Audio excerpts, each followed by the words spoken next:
we pastors, we're the only ones who love to eat fellow pastors' flesh.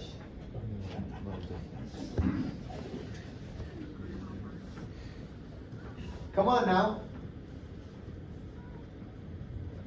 But here's the interesting thing. Although my flesh has been eaten by other pastors, God has given me that dimensional wholeness by helping me heal. Amen. Amen. That amen was sorry. I'm sorry.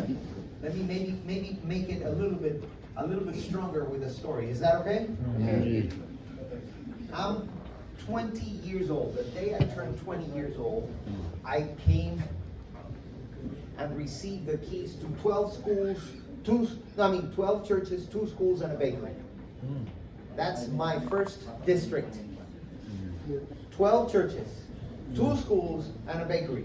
Because there was a pastor in Venezuela who believed that every church had to have a bakery. Man, that was a pain in the neck. That was a pain in the neck, because I went to school to be a pastor, not to be an administrator of a bakery. Oh, yeah. All right, so I'm 20 years old. I'm single. At 20 years old, I'm supposed to be out there making mistakes. But I'm thrown into a place where 12 church boards are looking up to me and saying, "You're our pastor. You're to be our example." So I make mistakes. And my conference president called me into his office. In the first 2 years of my ministry, the conference transferred me 9 times. In 2 years. I was living out of my car. By the way, a car that I wasn't supposed to have, because a year before I came to work, they had taken a vote that no unordained pastor could have a car.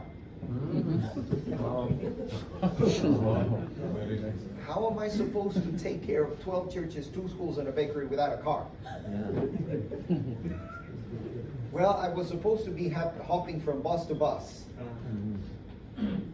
He calls me into his office and says to me, "You know what? I keep you around because you're the union president's son. You are absolutely worthless." These are the words that he used. "You are absolutely worthless. You are good for nothing. And I keep you around because you're the son of the union president." And I would have to give too many explanations. So here, I'm giving you your one last chance. I have, and he showed me a folder he had. He said, "I have all the evidence I need to get rid of you. Just one more piece, and I'm going to throw you out like a sack of potatoes." This is the way he's talking to me. "I can't stand you." And here's a young man, 21 years old. And I didn't know what to say. So he sends me to this place and he says, "You're going to go do evangelism there, and there is no preparation, but because I'm sending you there because there's no preparation, and I will have the evidence that you cannot reach your baptismal goal." Yeah, he was setting me up. But God had other plans. Because I got to that place and I started visiting, and it was interesting. It was a small church, 2 families. In Spanish, the Paredes and Sarmientos. And they hated each other's guts.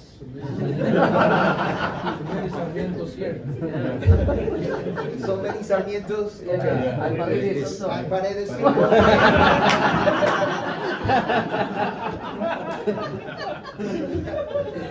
So they hated each other's guts. They're mortal enemies. But I went and I started preaching, and I started on a Sabbath, by Wednesday, I go visit one of the families, you know, because they tell me there's a possibility for you making baptismal appeal, and somebody's going to make a decision in that family. So I went to that place. And by the way, my baptismal goal was 5 baptisms. All right, 5. And I go to that family and I had a conversation, and it turns out that the oldest son of the Paredes had married the oldest daughter of the family. And their marriage, you remember the story of Romeo and Juliet. Romeo and Juliet, exactly. a modern experience of Romeo and Juliet. Because I visited with them, and the Paredes man says, Pastor, we're going to get baptized. We need you to help out so that we can get married. I made a couple of phone calls, and we got them married on 2 days later.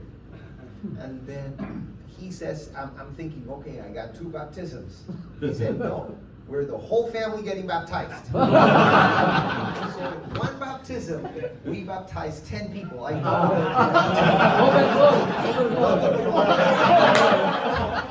doubled the baptismal goal. And then the union evangelist is leading, because this is a union evangelistic meeting. The union evangelistic is leading in the main church.